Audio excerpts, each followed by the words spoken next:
है conditional sentence previous lecture में पढ़ाया था, उसी से संबंधित कहने का तात्पर्य ये भी कंडीशनल सेंटेंस में आता है। इसमें दो चीजें मुख्य रूप से हैं, मानो या जैसा कि अगर शब्द आ रहा है तो उसमें दो चीजें हैं। यदि पहली क्लास प्रेजेंट टेंस इंगित करती है तो दूसरी क्लास में सभी कर्ता के साथ, चाहे कर्ता एक वचन हो अथवा कर्ता बहुवचन है, वर्ग का प्रयोग। और यदि पहला क्लास पास्ट टेंस इंगित करता है तो दूसरे में सभी कर्ता के साथ हैड बीन का प्रयोग करते हैं। फिर से सुने, यदि किसी वाक्य में मानो या जैसा कि शब्द आ रहा हो, ध्यान दें, यदि किसी वाक्य में मानो या जैसा कि शब्द आ रहा हो, वाक्य का मतलब अभी बताए कंडीशनल है इसलिए दो क्लास होगा, तो इसका अनुवाद एज इट से करते हैं। यदि प्रिंसिपल क्लास प्रेजेंट टेंस में हो तो दूसरे क्लास में सभी कर्ता के साथ वर्ग का प्रयोग करते हैं। तो देखें, मानो या जैसा कि शब्द से दो क्लास जुड़े हों और प्रिंसिपल क्लास प्रेजेंट टेंस इंगित करता है, दो क्लास हो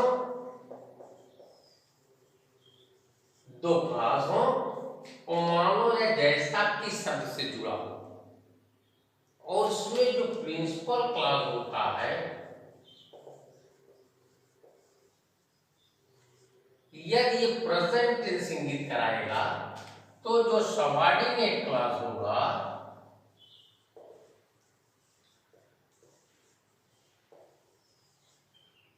प्रिंसिपल क्लास प्रेजेंट टेंस इंगित कराएगा तो जो सबऑर्डिनेट क्लास होगा उसमें सभी कर्ता के साथ, एक वचन बहुवचन सभी कर्ता के साथ वर्ग का प्रयोग होता है।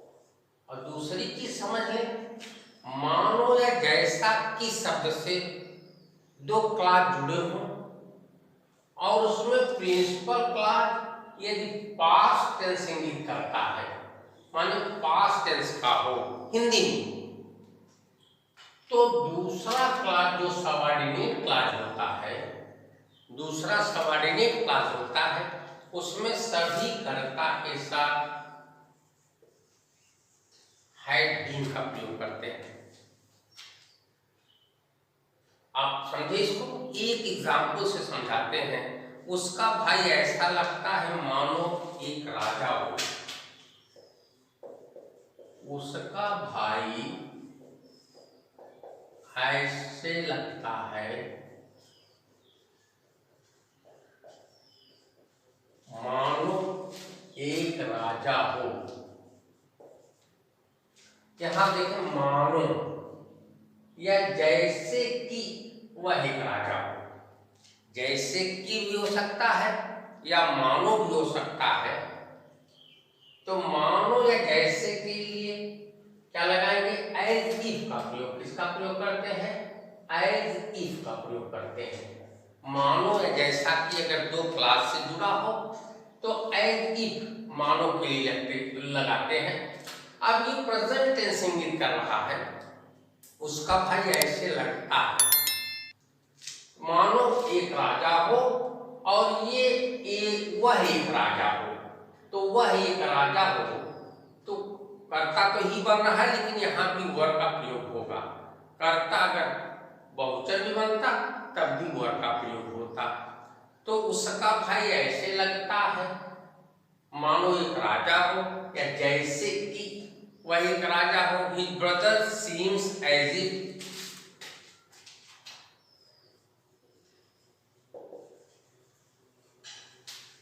his brother seems as if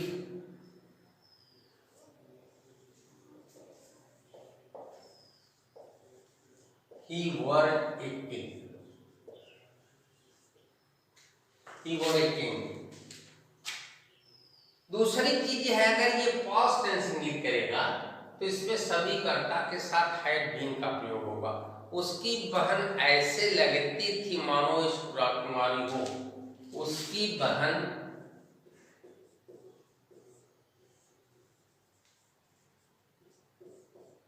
ऐसे लगती थी मानो एक राजकुमारी हो।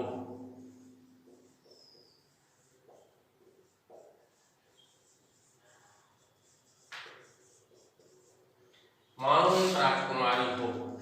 तो उसकी बहन his sister seems as if, she का प्रयोग होगा, she had been a princess. His sister seemed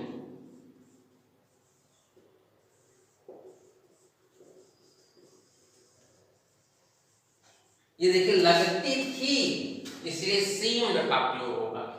His sister seemed as if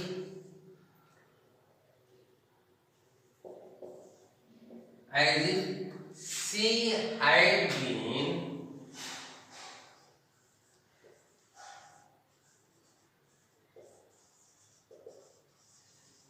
princess। तो ये अनुवाद इसी तरह से होगा, इसका प्रयोग इस तरह से होगा। यहाँ कंफ्यूजन बिल्कुल मत कीजिएगा। कंफ्यूजन यदि करेंगे तो ये ट्रांसलेशन गलत हो सकता है। ध्यान से पढ़ना, किसी चीज को बार बार पढ़ना, तभी ये समझ में आता है। एक बार दो बार पढ़ लेने से कोई चीज समझ नहीं आता। हम ये समझें कि किसी वीडियो को एक बार अरे यही तो है, कभी ऐसा नहीं सोचना चाहिए। पढ़ने वाला व्यक्ति जो होता है, पढ़ने वाला विद्यार्थी जो होता है, किसी चीज को बार बार पढ़ता है।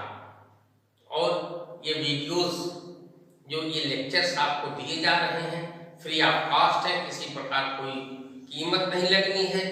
और वीडियो देखने से पहले इसको सब्सक्राइब अवश्य कर लिया कीजिए। सब्सक्राइब यदि करेंगे तो निश्चित रूप से जो भी लेक्चर लोड होगा वह आप तक पहुंचेगा और इसका आप सदुपयोग कर सकते हैं और ये ज्ञानार्जन कर सकते हैं। और बहुत महत्वपूर्ण लेक्चर्स बनाए जा रहे हैं और हम इसके बाद क्या है उसको हम बताने चल रहे हैं। इसके बाद हमने बताया आपको बशर्ते कि यदि दो क्लॉजेस या दो वाक्य बशर्ते की शब्द से जुड़े होते हैं तो उसका यूज कैसे होता है। देखिए इसमें यूज इसलिए करते हैं कि इसमें कुछ शब्द है, जैसे अभी ऊपर बता रहे थे एज इफ का प्रयोग, तो एज इफ का यूज कहां होता है और ऐसे वाक्यों का ट्रांसलेशन कैसे होता है। दो चीज महत्वपूर्ण है और करेक्शन भी महत्वपूर्ण है। अगर ऐसा जैसे अभी as if he were a king लिखे, अगर इसको ही was king, she was king, she was princess लगाया जाए तो ये गलत हो जाएगा। एरर फंडिंग में चैप्टर सिंटैक्स चला जाएगा। फिर से सुने, आगे मैं आपको बताने जा रहा हूं बशर्ते की वाला शब्द। ये दो क्लॉजेस बशर्ते की शब्द से जुड़े हों तो इनमें भी वाक्य से शर्त का बोध होता है, इसमें भी शर्त पाई जाती है क्योंकि बशर्ते का अर्थ होता है यदि। बशर्ते का अर्थ क्या होता है? यदि। बशर्ते की, बशर्ते की ये भी कंडीशन बोध करा रहा है, शर्त प्रकट कर रहा है क्योंकि इसका अर्थ यदि होता है, यदि होता है। तो इसका ट्रांसलेट कैसे करते हैं, दूसरी ट्रांसलेशन कैसे करते हैं। और दूसरी चीज ये है ट्रांसलेशन हम प्रोवाइडेड दैट, इस कैसे provided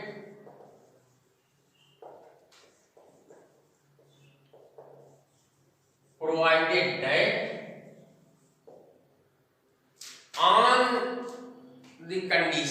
on the condition that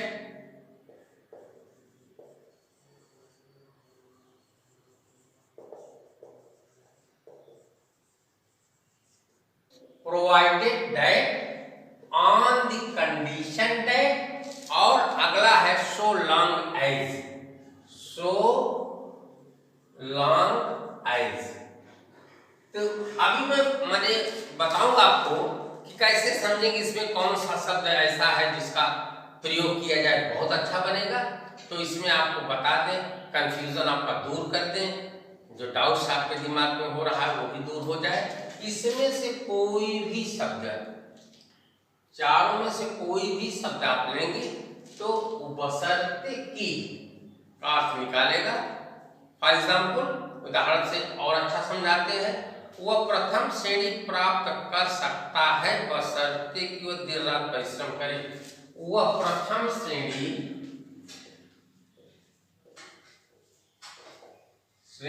प्राप्त कर सकता है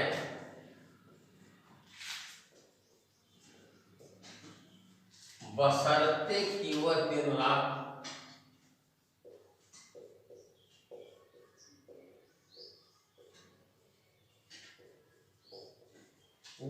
रात परिश्रम करे।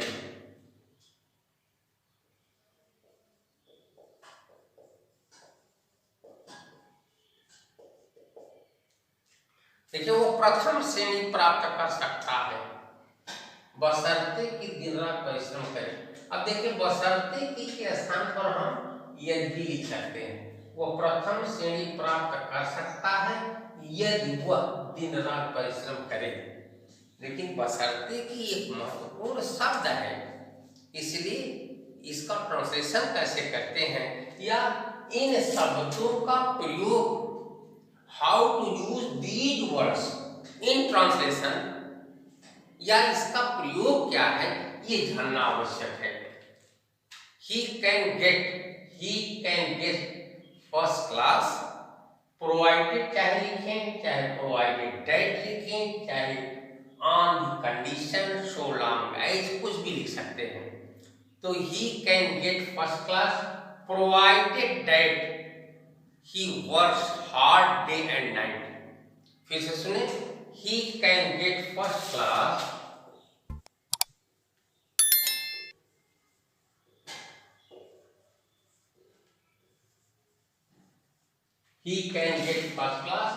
provided that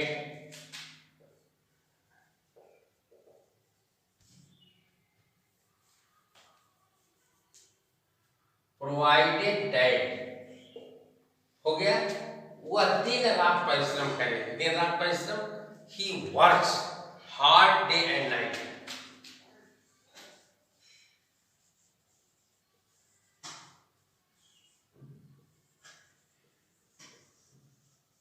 day and night. इसी तरह से दूसरा उदाहरण मैं लेता हूं, मैं तुम्हें इस बार क्षमा कर सकता हूं बशर्ते कि तुम ऐसा पुनः न करने का वादा करो। मैं तुम्हें इस बार क्षमा कर सकता हूं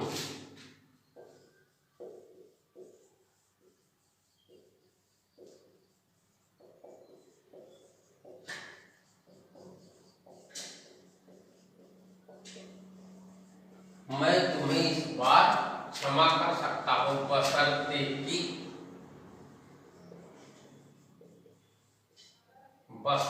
कि तुम ऐसा पुनः न करने का वादा करो। तुम ऐसा पुनः न करने का वादा करो। मैं तुम्हें इस बार क्षमा कर सकता हूं बशर्ते कि तुम ऐसा पुनः न करने का वादा करो। आई कैन एक्सक्यूज यू, मैं तुम्हें क्षमा कर सकता हूं। I can excuse you this time. I can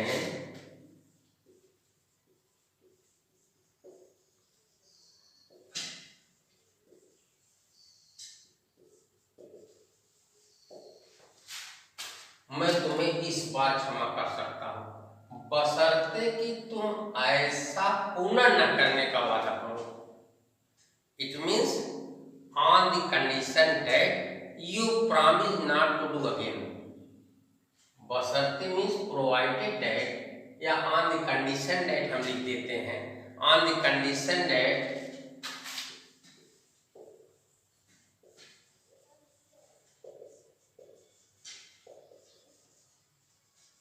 on the condition that you promise not to do again.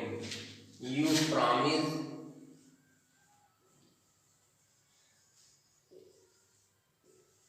not to do again. देखिए इस तरह से ये क्या कहते हैं कि ट्रांसलेशन इस तरह से बन रहा है, इसका प्रयोग इस तरह से हो रहा है। एक एग्जाम्पल मैं और लेता हूं, तुम मुझसे उधार ले सकते हो बशर्ते कि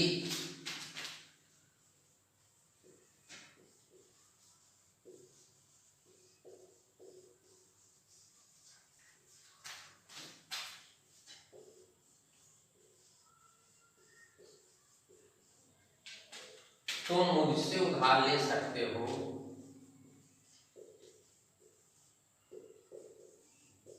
तुम मुझसे उधार ले सकते हो बशर्ते कि तुम मुझे मेरा धन समय पर लौटाने का वादा करो।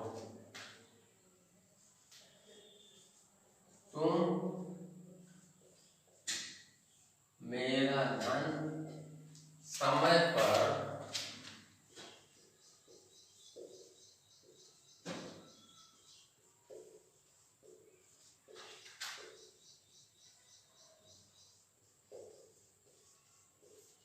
वादा करो। फिर देखें, तुम मुझसे उधार ले सकते हो, उधार लेना बारो होता है। यू कैन बारो मी बशर्ते कि so long as you promise लौटाने का, you promise to return me my money in time, समय पर माई मनी इन टाइम। हम इसको लिख देते हैं,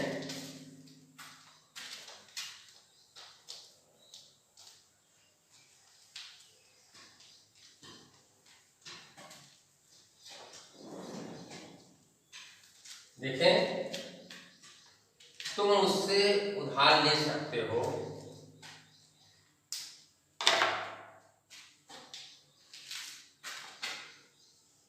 you can borrow from me, you can borrow money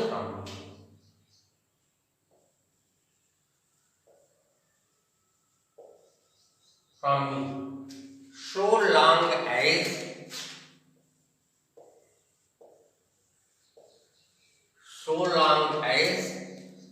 you promise to return me, you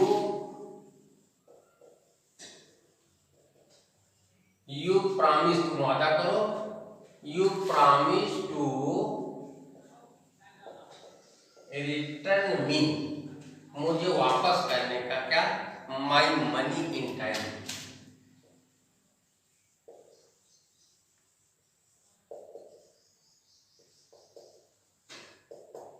इस तरह से बड़े बड़े सेंटेंस इसके अंतर्गत आ सकते हैं, लेकिन बहुत महत्वपूर्ण बात है कि इसको ध्यान से आप इसका ट्रांसलेशन करें। और पुनः मैं आपको ये बताना चाहूँगा, इंग्लिश विषय कठिन नहीं है कि डिफिकल्ट सब्जेक्ट हो, लेकिन इस पर ध्यान देने की बात होती है। इसके रूल्स जो होते हैं इसको पढ़ने की आवश्यकता है। तो इस लेक्चर्स में जो लेक्चर्स दिए गए हैं कंडीशनल सेंटेंस पे, इसको बार बार पढ़ेंगे तो विभिन्न प्रकार के जो डाउट्स हैं वो क्लियर होंगे और आपको समझ में आएगा। आप यूज भी सीखेंगे और ट्रांसलेशन भी सीखेंगे। इसके साथ नेक्स्ट लेक्चर में हम अन्य चीज बताएंगे। थैंक्स।